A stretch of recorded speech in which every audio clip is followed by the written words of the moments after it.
അമേരിക്കയിൽ നിന്ന് മധു കൊട്ടാരക്കര കൂടി നമുക്കൊപ്പം ചേരുന്നുണ്ട്. മധു കൊട്ടാരക്കര, അമേരിക്കയുടെ നിലപാട് എന്തായിരിക്കും എന്നുള്ളത് വളരെ ശ്രദ്ധേയമാണ്. ലോകരാജ്യങ്ങൾ മുഴുവൻ അത് ഉറ്റുനോക്കുന്നുണ്ട്. ഈ സംഘർഷം തുടങ്ങുന്ന ഘട്ടത്തിൽ അമേരിക്കൻ വിദേശകാര്യ സെക്രട്ടറിയുടേതായി പുറത്തുവന്ന പ്രതികരണം, ഞങ്ങൾക്കിതിലൊരു യാതൊരു റോളുമില്ല, ഈ സംഘർഷവുമായി ബന്ധപ്പെട്ട് ഞങ്ങൾക്ക് യാതൊരു റോളുമില്ല എന്നുള്ളതാണ്. പിന്നീട് ഇറാന് മുന്നറിയിപ്പ് നൽകുന്ന അമേരിക്കയെ കണ്ടു. ഇപ്പോഴിതാ ഏറ്റവും ഒടുവിലായി അവിടേക്ക് യുദ്ധക്കപ്പലുകൾ നീങ്ങുന്നു എന്ന തരത്തിലുള്ള വിവരങ്ങൾ പുറത്തു വരുന്നു. അമേരിക്കയുടെ ഒരു ഇടപെടൽ കൂടി ഈ വിഷയത്തിൽ ഉണ്ടാവുകയാണെങ്കിൽ അതെന്ത് തരത്തിലുള്ള ഇമ്പാക്റ്റാണ് ഈ സംഘർഷത്തിൽ ഉണ്ടാക്കാൻ പോകുന്നത് എന്നുള്ളത് നമുക്കറിയാം.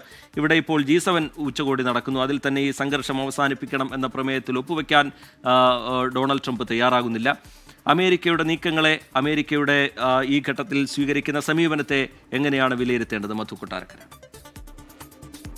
റിജിത്ത് സൂചിപ്പിച്ചതുപോലെ US state secretary Marco Rubio ഈ യുദ്ധം തുടങ്ങുന്ന വെള്ളിയാഴ്ച ആണെങ്കിൽ വ്യാഴാഴ്ച പറഞ്ഞിരുന്നത് അമേരിക്ക ഈ സംഘർഷത്തിൽ ഇടപെടില്ല എന്നാണ്. അമേരിക്കയുടെ സൈനിക കേന്ദ്രങ്ങളും അതുപോലെ അമേരിക്കൻ പൗരന്മാർക്കുള്ള സംരക്ഷണം മാത്രമേ ഉറപ്പുവരുത്തൂ എന്നാണ്. പക്ഷേ തുടർന്ന് ഡൊണാൾഡ് ട്രംപിന്റെ പ്രസ്താവനകളെല്ലാം ഇസ്രയേലിനെ അനുകൂലിച്ചുകൊണ്ടോ അല്ലെങ്കിൽ ഇസ്രയേലിന് വേണ്ട പിന്തുണ ഉറപ്പാക്കും എന്നുള്ള രീതിയിലായിരുന്നു. ഇന്നിപ്പോൾ G7 ആൽബർട്ട കാൽഗറിയിൽ നടക്കുന്ന ഈ G7 ഉച്ചകോടിയിൽ ഈ സംഘർഷം ലഘൂകരിക്കണം എന്നുള്ള ഈ ഒരു പ്രസ്താവനയുടെ കരട് രൂപത്തിൽ പുറത്തു വന്നിട്ടുണ്ട്. അത് ഒപ്പിടില്ല, അതിൽ ഒപ്പിടാൻ ഡൊണാൾഡ് ട്രംപ് വിസമ്മതിച്ചിരിക്കുകയാണ്. യൂറോപ്യൻ രാജ്യങ്ങളുടെ നേതൃത്വത്തിലാണ് ഇത് വന്നിരിക്കുന്നത്. പക്ഷേ ഏറ്റവും ഒടുവിൽ അത് ഡൊണാൾഡ് ട്രംപിനെ കൊണ്ട് സമ്മതിപ്പിച്ചെടുക്കാം എന്നുള്ളൊരു പ്രതീക്ഷയിലാണ് അവരിപ്പോഴും ഉള്ളത്. ഇത് സംബന്ധിച്ച് വൈറ്റ് ഹൗസിന്റെ പ്രസ്താവനയും വന്നിട്ടുണ്ട്. ലോകത്ത് സമാധാനം കൊണ്ടുവരാനായിട്ട് ഉള്ള ഒരു ശക്തനായ ഒരു നേതാവാണ് ഡൊണാൾഡ് ട്രംപ്. അതുകൊണ്ട് തന്നെ ഇറാന്റെ പക്കൽ ഒരു ആണവായുധം ഉണ്ടാകില്ലെന്ന് അദ്ദേഹം ഉറപ്പുവരുത്തുമെന്നാണ് ഇതിനോടനുബന്ധിച്ച് വൈറ്റ് ഹൗസ് പ്രസ്താവന ഇറക്കിയിരിക്കുന്നത്. പക്ഷേ PP ജെയിംസും ഒക്കെ പറഞ്ഞതുപോലെ ഒരു സംഘർഷാവസ്ഥയ്ക്കുള്ള അല്ലെങ്കിൽ ഈ സംഘർഷം കൂടാനുള്ള എല്ലാ സാധ്യതയും കാണുന്നു. കാരണം അമേരിക്കയുടെ യുദ്ധവിമാനവാഹിനി സൗത്ത് ചൈനയിൽ നിന്ന് വിയറ്റ്നാമിലേക്ക് പോകേണ്ടതായിരുന്നു. അതിന്റെ യാത്ര മാറ്റി തിരിച്ചുവിട്ടിരിക്കുകയാണ്. ഇത് ഏതാണ്ട് 60 പോർ വിമാനങ്ങൾ ഉൾക്കൊള്ളാൻ പറ്റുന്ന ഒരു വിമാനവാഹിനി, ഏതാണ്ട് 5000 പേർക്ക് ഈ കപ്പലിൽ സഞ്ചരിക്കാൻ പറ്റും. അതുമാത്രമല്ല, അമേരിക്കയുടെ എയർഫോഴ്സ് പശ്ചിമേഷ്യയിൽ ടൈറ്റൻ ചെയ്യിപ്പിച്ചിരിക്കുകയാണ്.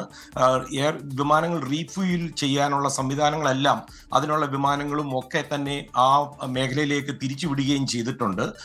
അതുകൊണ്ട് തന്നെ വരും ദിവസങ്ങളിൽ ഡൊണാൾഡ് ട്രംപിന്റെ നിലപാട് എന്തായിരിക്കുമെന്ന് അറിയാനായിട്ടാണ് ലോകം കാത്തിരിക്കുന്നത്. ട്രംപ് ഇന്ന് വീണ്ടും പറഞ്ഞിരിക്കുന്നത് 60 ദിവസം ഇറാന് സമയം കൊടുത്തു. 61ാമത്തെ ദിവസമാണ് ഈ യുദ്ധം തുടങ്ങിയത്. അവർക്ക് ഇനിയും സമയമുണ്ട് കരാറിൽ ഒപ്പിടാൻ. അപ്പോൾ ഡൊണാൾഡ് ട്രംപിന്റെ നിലപാട് ഇങ്ങനെയാണ് റിജിത്ത്. ശരി, മധു കൊട്ടാരക്കരയാണ് ന്യൂജേഴ്സിയിൽ നിന്ന് വിശദാംശങ്ങൾ പങ്കുവെച്ചത്. അമേരിക്ക എന്ത് നിലപാട് ഇതിൽ തുടർന്ന് സ്വീകരിക്കും എന്നുള്ളത് ഈ സംഘർഷത്തിന് എത്രത്തോളം അയവ് വരുത്തും, അല്ലെങ്കിൽ ആ സംഘർഷം എത്രത്തോളം രൂക്ഷമാക്കും എന്നതിൽ പ്രധാനം തന്നെയാണ്. കാരണം നേരത്തെ മധു കൊട്ടാരക്കര ചൂണ്ടിക്കാട്ടി, ആദ്യഘട്ടത്തിൽ ഈ സംഘർഷം തുടങ്ങുന്നതിൻ്റെ ആദ്യഘട്ടത്തിൽ ഞങ്ങൾക്കിതിൽ യാതൊരു പങ്കുമില്ല, ഞങ്ങൾക്ക് യാതൊരു റോളുമില്ല എന്ന് പ്രതികരിച്ച അമേരിക്ക പിന്നീട് പക്ഷേ കൃത്യമായി തന്നെ ഇസ്രയേലിനാണ് ഞങ്ങളുടെ പിന്തുണ എന്ന് പ്രകടമാക്കുന്ന തരത്തിലുള്ള പ്രതികരണങ്ങളും നീക്കങ്ങളും നടത്തുന്നത് നമ്മൾ കണ്ടു.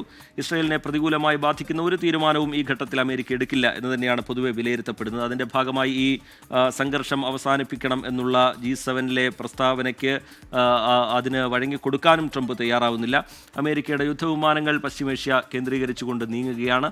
എന്ത് നീക്കമാണ് അമേരിക്കയുടെ ഭാഗത്തു നിന്നുണ്ടാവുക എന്നത് വളരെ പ്രധാനമാണ്. ലോകരാജ്യങ്ങൾ ആകാംക്ഷയോടുകൂടി തുടർന്നുള്ള നീക്കങ്ങളെ ഉറ്റുനോക്കുന്നുണ്ട്. ഒരു സമാധാനം വേണം എന്നാഗ്രഹിക്കുന്നുണ്ട് പൊതുവായി രാജ്യങ്ങൾ. ആ നിർദ്ദേശം ഇരു രാജ്യങ്ങൾക്ക് മുമ്പിലേക്കും വെക്കുന്നുണ്ട്. പക്ഷേ ഏറ്റവും ഒടുവിലും സംഘർഷമായ, അതിരൂക്ഷമായ സംഘർഷ സാഹചര്യമാണ് പശ്ചിമേഷ്യയിൽ നിലനിൽക്കുന്നത്. ഏറ്റവും ഒടുവിലുണ്ടായ സംഭവ വികാസങ്ങൾ നമുക്ക് മുമ്പിലുണ്ട്.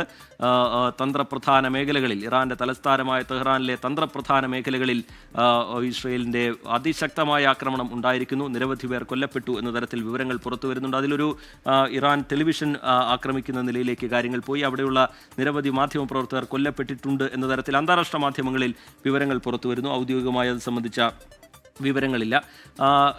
സാധ്യമായ എല്ലാ സംവിധാനങ്ങളും ഉപയോഗപ്പെടുത്തിക്കൊണ്ടുള്ള അതിശക്തമായ തിരിച്ചടിക്ക് ഈ കഴിഞ്ഞ 4 ദിവസങ്ങളിലും കാണാത്ത രീതിയിലുള്ള തിരിച്ചടിയിലേക്ക് ഇറാൻ കടക്കുന്നു എന്നുള്ളതാണ് ഇറാനുമായി ബന്ധപ്പെട്ട വിവരങ്ങളായി പുറത്തു വരുന്നത്. അവിടെ ഇസ്രയേൽ ഒരു ആക്രമണം മുൻകൂട്ടി കാണുന്നുണ്ട്. അതിൻ്റെ ഭാഗമായി വടക്കൻ ഇസ്രയേലിലടക്കം അപായ സൈറൻ മുഴങ്ങുന്നതും അവിടെ ജനങ്ങളോട് സുരക്ഷിതമായി മാറണം എന്ന നിർദ്ദേശം വരുന്നതുമൊക്കെ നമ്മൾ കണ്ടു. നേരത്തെ KR ഗോപീഷ്ണൻ ചൂണ്ടിക്കാട്ടിയതുപോലെ ABC ന്യൂസിന് ബെഞ്ചമിൻ ബെഞ്ചമിൻ നെതന്യാഹു നൽകിയ ആ അഭിമുഖം അത് വളരെ പ്രധാനപ്പെട്ടതാണ്. അതിലെന്താണ് ഇസ്രായേലിൻ്റെ നിലപാട് എന്നുള്ള കാര്യം വളരെ കൃത്യമായി വിശദീകരിക്കുന്നുണ്ട്. അതിൽ ചോദ്യമായി നെതന്യാഹുവിന് മുന്നിലേക്ക് എത്തുന്നത് നിങ്ങൾ ആയത്തുള്ള അലി ഖമനേയിയെ വധിക്കുമോ എന്നുള്ള ചോദ്യമാണ്. അതിനില്ല എന്നുള്ള മറുപടി അദ്ദേഹത്തിൻ്റെ ഭാഗത്തുനിന്ന് ഉണ്ടാവുന്നില്ല. മറിച്ച് ഇത് നീതിക്ക് വേണ്ടിയുള്ള പോരാട്ടമാണ്. അത് ആ നീതി യാഥാർത്ഥ്യമാക്കുന്നതിന് വേണ്ടി എന്തൊക്കെ സമീപനം സ്വീകരിക്കണമോ ആ സമീപനമൊക്കെ സ്വീകരിക്കും എന്നുള്ളതാണ് ഇസ്രായേലിൻ്റെ മറുപടി. ഒരു ഭരണമാറ്റം ഇറാനിൽ ഇസ്രായേൽ പ്രതീക്ഷിക്കുന്നുണ്ട്. അതുപോലെ അവരുടെ ആണവ സമീപനത്തിലടക്കം കാര്യമായ മാറ്റങ്ങൾ വരുത്താൻ ഉതകുന്ന തരത്തിലുള്ള ചില നീക്കങ്ങൾ ഇസ്രായേൽ ഇതിലൂടെ ലക്ഷ്യമിടുന്നുണ്ട്. KR ഗോപീഷ്ണൻ ന്യൂസ് ഡെസ്കിൽ നിന്ന് തുടരുന്നുണ്ട്. KR ഗോപീഷ്ണൻ, ഇതിൽ ഇനി എന്ത് സംഭവിക്കും എന്നതാണ് പ്രധാനം. അതിലിപ്പോൾ പുറത്തു വരുന്നതാണെങ്കിൽ ഈ 4 ദിവസം ഉപയോഗിച്ചതൊന്നുമല്ല, ഇനിയും അതിശക്തമായ രീതിയിൽ തിരിച്ചടിക്കാൻ പോവുകയാണ്. ഇപ്പോൾ കിട്ടിയ അടിക്ക് അതിശക്തമായി തിരിച്ചടിക്കാൻ പോവുകയാണ് ഇറാൻ എന്ന തരത്തിലുള്ളതാണ് വിവരങ്ങൾ പുറത്തു വരുന്നത്. എന്താണ് ഏറ്റവും ഒടുവിലായി പുറത്തു വരുന്ന വിവരങ്ങൾ KR ഗോപീഷ്ണൻ? റിജിത്ത്, തുടക്കം മുതൽ തന്നെ, അതായത് ഇറാനെ നേരിട്ട് ആക്രമിക്കാൻ ഇസ്രായേൽ പദ്ധതിയിട്ട, അതിനുവേണ്ടിയുള്ള തയ്യാറെടുപ്പുകൾ നടത്തിയ, അതിനുവേണ്ട കൃത്യമായ ആസൂത്രണം നടത്തിയ ആ ഘട്ടത്തിൽ തന്നെ ഇസ്രായേൽ പ്രധാനമന്ത്രി ബെഞ്ചമിൻ നെതന്യാഹു എന്താണ് ഈ ആക്രമണത്തിലൂടെ ഇസ്രായേൽ ലക്ഷ്യമിടുന്നത് എന്ന് വ്യക്തമാക്കിയതാണ്. ഇസ്രായേലിന്റെ ആണവ കേന്ദ്രങ്ങൾ ഇല്ലാതാക്കുക, അണ്വായുധ നിർമ്മാണത്തിന് വേണ്ടി ഇസ്രായേൽ നടത്തുന്ന നീക്കങ്ങൾ, ഇറാൻ നടത്തുന്ന നീക്കങ്ങളെ ഇല്ലാതാക്കുക, രണ്ടാമതായി അവിടുത്തെ ജനങ്ങൾക്കൊപ്പം നിന്നുകൊണ്ട് ഒരു ഭരണമാറ്റം, അതിന് നേതൃത്വം കൊടുക്കുക. ഈ കാര്യങ്ങളാണ് തൻ്റെ 2 ലക്ഷ്യങ്ങൾ എന്ന് ഇസ്രായേൽ നേരത്തെ തന്നെ വ്യക്തമാക്കിയതാണ്. അതിൻ്റെ ഒരു തുടർച്ചയായി വേണം ABC ന്യൂസിന് ഈ ഘട്ടത്തിൽ ഇസ്രായേൽ പ്രധാനമന്ത്രി ബെഞ്ചമിൻ നെതന്യാഹു നൽകിയ അഭിമുഖത്തിലെ വിവരങ്ങളെ മനസ്സിലാക്കാൻ. അതിൽ ഒരു പ്രധാനപ്പെട്ട വിവരം കഴിഞ്ഞ ദിവസം പുറത്തു വന്നത്, ഇറാന്റെ പരമോന്നത നേതാവ് അയത്തുള്ള അലി ഖമനേയിയെ വധിക്കാൻ വേണ്ടിയുള്ള പദ്ധതി ഇസ്രായേൽ ഇട്ടിരുന്നു. അത് തടഞ്ഞത് താനാണ്, അമേരിക്കയാണ് എന്ന് ഡൊണാൾഡ് ട്രംപ് പറഞ്ഞിരുന്നു. അങ്ങനെ ഒരു സംഭവം ഉണ്ടായാൽ, ഖമനേയിയെ ഇല്ലായ്മ ചെയ്യാൻ, നീക്കം ചെയ്യാൻ, ഇല്ലാതാക്കാനുള്ള ഒരു ശ്രമം ഉണ്ടായാൽ അത് പ്രശ്നങ്ങൾ കൂടുതൽ വഷളാക്കുമെന്നും അത് കൈവിട്ടു പോകും, പ്രശ്നങ്ങൾ കൈവിട്ടു പോകും എന്നുമുള്ള നിർദ്ദേശം, ഒരു ഉപദേശം ഇസ്രായേലിന് നൽകിയെന്നതാണ്. ഈ വിഷയത്തിൽ ഊന്നി നിന്നുകൊണ്ടായിരുന്നു ഇന്ന് ABCയുടെ ലേഖകൻ നെതന്യാഹുവിനോട് ചോദ്യങ്ങൾ ചോദിച്ചത്. അപ്പോഴാണ് ബെഞ്ചമിൻ നെതന്യാഹു പറഞ്ഞത്, അങ്ങനെ അയത്തുള്ള അലി ഖമനേയിയെ കൊല ചെയ്യാൻ, വധിക്കാനായിരുന്നു തീരുമാനിച്ചിരുന്നെങ്കിൽ അത് പ്രശ്നങ്ങൾ വഷളാക്കുകയല്ല, പ്രശ്നങ്ങൾ അവസാനിക്കുകയാണ് ചെയ്യുക. അതായത് അവിടുത്തെ ഇസ്ലാമിക ഭരണകൂടത്തെ, ഇറാനിലെ ഇസ്ലാമിക ഭരണകൂടത്തെ അട്ടിമറിക്കുകയും അല്ലെങ്കിൽ ആ ഭരണകൂടത്തെ നീക്കുകയും അയത്തുള്ള അലി ഖമനേയി എന്ന അവിടുത്തെ ആത്മീയ വിഭാഗത്തിന് നേതൃത്വം കൊടുക്കുകയും അവിടുത്തെ ബുദ്ധികേന്ദ്രമായി പ്രവർത്തിക്കുകയും ചെയ്യുന്ന ഖമനേയെ ഇല്ലാതാക്കുകയും അങ്ങനെ ഇറാന്റെ ആണവ മോഹത്തിന് കനത്ത തിരിച്ചടി നൽകുക എന്നതായിരുന്നു ഇസ്രായേൽ ലക്ഷ്യമിട്ടിരുന്നത്. അതുകൊണ്ട് തന്നെ ഖമനായി എന്ന് പറയുന്ന ഇറാന്റെ ആത്മീയ നേതാവിനെ ഇല്ലാതാക്കുക എന്നത് ഇസ്രായേലിന്റെ ഒരു പ്രധാനപ്പെട്ട ലക്ഷ്യം തന്നെയായിരുന്നു എന്ന് ഇന്ന് ഈ അഭിമുഖത്തിലൂടെ ബെഞ്ചമിൻ നെതന്യാഹു വ്യക്തമാക്കിയിരിക്കുന്നു. മാത്രമല്ല, ഇസ്രായേലിന്റെ ലക്ഷ്യപ്രാപ്തിക്ക് വേണ്ടി നടത്തുന്ന ഈ പോരാട്ടം അത് ഇനി അങ്ങോട്ട് തുടരാൻ പോകുന്നു. അത് കൂടുതൽ ആണവ ശാസ്ത്രജ്ഞരിലേക്ക്, ഇറാനിലെ പ്രധാനപ്പെട്ട ആണവ ശാസ്ത്രജ്ഞർ കൂടി ഞങ്ങളുടെ ലക്ഷ്യത്തിലുണ്ട്, അവരെ കൂടി ഇല്ലാതാക്കുക എന്നത് ഞങ്ങളുടെ ലക്ഷ്യമാണ്. കൂടുതൽ മേഖലകളിൽ ഇറാൻ ആണവ പരീക്ഷണങ്ങൾ നടത്തുന്ന കൂടുതൽ മേഖലകളിലേക്ക് കടന്നു കയറാൻ ഞങ്ങൾ ആഗ്രഹിക്കുന്നുണ്ട്. മാത്രമല്ല, ഇപ്പോൾ ഈ നടത്തുന്ന പോരാട്ടം അത് കേവലം ഇറാനിലെ ജനങ്ങൾക്ക് ഭരണമാറ്റം നൽകാനോ ഇറാനിലെ ആണവ പരീക്ഷണങ്ങൾ ഇല്ലാതാക്കാനോ വേണ്ടി മാത്രമല്ല, അത് മനുഷ്യരാശിക്ക് വേണ്ടിയുള്ള സേവനമായി കാണണം എന്നാണ് ബെഞ്ചമിൻ നെതന്യാഹു പറഞ്ഞത്. മാത്രമല്ല, ഇന്ന് ടെല്ലവീവ് ആണെങ്കിൽ നാളെ ന്യൂയോർക്കാണ് ഇതിൻ്റെ ദുരന്ത ഫലങ്ങൾ അനുഭവിക്കാൻ പോകുന്നത്. അങ്ങനെ പറഞ്ഞുകൊണ്ട് അമേരിക്കയ്ക്ക് വേണ്ടിയും ലോകത്തിന് വേണ്ടിയുമാണ് ഇസ്രായേൽ ഈ പോരാട്ടം നടത്തുന്നത് എന്ന ന്യായവാദം മുന്നോട്ട് വയ്ക്കാനാണ് ഈ അഭിമുഖത്തിലൂടെ ബെഞ്ചമിൻ നെതന്യാഹു ലക്ഷ്യമിട്ടിട്ടുള്ളത്. അതുകൊണ്ട് തന്നെ അമേരിക്കയെ കുറെ കൂടി പ്രത്യക്ഷമായി യുദ്ധത്തിലേക്ക് ക്ഷണിക്കുന്ന, അതിന് അമേരിക്കയെ പ്രേരിപ്പിക്കുന്ന, അതിന് അമേരിക്കയ്ക്ക് മേൽ സമ്മർദ്ദം ചെലുത്തുന്ന ചില വാചകങ്ങളാണ്, ചില പ്രതികരണങ്ങളാണ് ബെഞ്ചമിൻ നെതന്യാഹു നടത്തിയിരിക്കുന്നത്.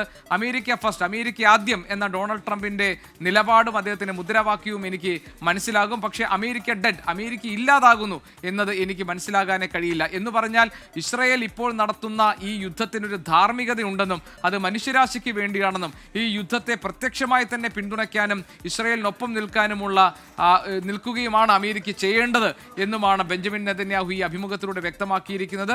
അമേരിക്കയെ പ്രത്യക്ഷമായി ഈ യുദ്ധത്തിലേക്ക് ക്ഷണിക്കുകയാണ് ഇസ്രായേൽ പ്രധാനമന്ത്രി ഇപ്പോൾ ചെയ്തിരിക്കുന്നത്. അതേസമയം ഡൊണാൾഡ് ട്രംപ് ഇക്കാര്യങ്ങളിൽ ഒരു എടുത്തുചാടി ഒരു തീരുമാനം എടുക്കുമോ എന്ന കാര്യത്തിൽ അവ്യക്തതകൾ നിലനിൽക്കുന്നുണ്ട്. അതേസമയം തന്നെ പശ്ചിമേഷ്യയെ ലക്ഷ്യമാക്കി അമേരിക്കയുടെ യുദ്ധവാഹിനി കപ്പൽ തിരിച്ചു എന്ന വിവരം അല്പം മുൻപ് മധു കൊട്ടാരക്കര US-ൽ നിന്ന് നൽകുന്നത് നമ്മൾ കണ്ടു. അതായത് മറ്റൊരു യാത്രാ മാർഗം വഴിക്ക് വെച്ച് നിർത്തിയിട്ടാണ് ഇപ്പോൾ യുദ്ധമുഖത്തേക്ക് എന്നതുപോലെ ഇപ്പോൾ പശ്ചിമേഷ്യയിലേക്ക് ആ യുദ്ധവാഹിനി കപ്പൽ തിരിച്ചിരിക്കുന്നത്. അത് പെൻറ്റഗൺ നൽകിയിരിക്കുന്ന നിർദ്ദേശാനുസരണമാണ് ആ നീക്കങ്ങൾ ഉണ്ടായിരിക്കുന്നത്. ഇസ്രായേലിലേക്കുള്ള അമേരിക്കൻ യാത്രികരെ സംബന്ധിച്ച് അവർക്ക് ഇപ്പോൾ ഒരു ലെവൽ 4 മുന്നറിയിപ്പ് നൽകിയിട്ടുണ്ട്, യാത്രാ വിലക്ക് നൽകിയിട്ടുണ്ട്. മാത്രമല്ല കാനഡയിൽ നടന്ന ഈ G7 രാഷ്ട്രങ്ങളുടെ ഉച്ചകോടിയിൽ ഒരു സംയുക്ത പ്രസ്താവന പുറത്തിറക്കാൻ വേണ്ടി ശ്രമിച്ചപ്പോൾ അതിൽ ഒപ്പുവെക്കാൻ ഡൊണാൾഡ് ട്രംപ് വിസമ്മതിക്കുകയും ചെയ്തു. ഈ യുദ്ധത്തിൽ പ്രത്യക്ഷമായി ഇടപെടുമോ എന്ന് ഡൊണാൾഡ് ട്രംപിനോട് ചോദിച്ചപ്പോൾ ഇപ്പോൾ ആ ചോദ്യത്തിന് മറുപടി പറയാനായിട്ടില്ല എന്നാണ് ഡൊണാൾഡ് ട്രംപ് പറഞ്ഞത്. അതായത് ഇസ്രായേൽ ആഗ്രഹിക്കുകയാണെങ്കിൽ ഇസ്രായേലിന്റെ സമ്മർദ്ദത്തിന് വഴങ്ങി ഒരുപക്ഷെ അമേരിക്ക യുദ്ധമുഖത്ത് പ്രത്യക്ഷപ്പെടാനുള്ള സാധ്യതകളെ നമുക്ക് തള്ളിക്കളയാൻ കഴിയില്ല. അതൊക്കെ ഇറാൻ ഇപ്പോൾ ഇസ്രായേലിന് മേൽ നടത്തുമെന്ന് വെല്ലുവിളിച്ചിരിക്കുന്ന ആക്രമണത്തിന്റെ തീക്ഷ്ണത, അതിന്റെ സ്വഭാവം, അത് ഇസ്രായേലിനെ ഏൽപ്പിക്കാൻ പോകുന്ന പരുക്ക്, അതിന്റെ ആഘാതം എത്രത്തോളം ആയിരിക്കും എന്നതിനെ ആശ്രയിച്ചായിരിക്കും. സമാധാനം ഉണ്ടാകണം, ഒരു നയതന്ത്ര ചർച്ച സാധ്യമാകണം, ഒരു സമവായത്തിന്റെ ഭാഷയിൽ ഇരു രാജ്യങ്ങളും സംസാരിക്കണം എന്ന തരത്തിലൊക്കെയുള്ള പ്രതികരണങ്ങൾ ലോകരാജ്യങ്ങളുടെ ഭാഗത്തു നിന്ന് നേരത്തെ ഉണ്ടായതാണ്. ഐക്യരാഷ്ട്രസഭ സമാനമായ രീതിയിൽ പ്രതികരിച്ചതാണ്. നമ്മൾ ഇന്ത്യയെ പോലുള്ള രാജ്യങ്ങളൊക്കെ ആവശ്യം മുന്നോട്ട് വെച്ചതാണ്. പക്ഷേ അതൊന്നും ചെവിക്കൊള്ളുന്ന ഒരു ഘട്ടമല്ല ഈ ഘട്ടത്തിലുള്ളത്. ഈ ട്രംപിന്റെ നിലപാടാണെങ്കിൽ നമുക്ക് മുമ്പിലുണ്ട്. അത് ഈ ലോകരാജ്യങ്ങളുടെ സമാധാനാഹ്വാനത്തോടോ UN-ന്റെ സമാധാനം വേണമെന്നുള്ള ആവശ്യത്തോടോ ഒന്നും ആ തരത്തിലൊന്നും പ്രതികരിക്കുന്ന ഒരു സ്വഭാവക്കാരനല്ല ട്രംപ്. അമേരിക്ക ഇതിൽ വെച്ചു പുലർത്തുന്ന ഒരു പൊളിറ്റിക്സ് ഉണ്ട്. അത് നേരത്തെ മധു കൊട്ടാരക്കരയൊക്കെ ചൂണ്ടിക്കാട്ടി. ആദ്യഘട്ടത്തിൽ ഇത് മാർക്കോ റൂബിയോയോട് സംസാരിക്കുന്ന ഘട്ടത്തിൽ ഞങ്ങൾക്ക് ഇതിലൊരു റോളുമില്ല എന്ന് പറഞ്ഞ അമേരിക്ക പക്ഷേ വളരെ കൃത്യമായി ഇതിൽ ഇസ്രായേലിനെ പിന്തുണയ്ക്കുന്ന തരത്തിലുള്ള സമീപനങ്ങൾ സ്വീകരിക്കുന്നുണ്ട്.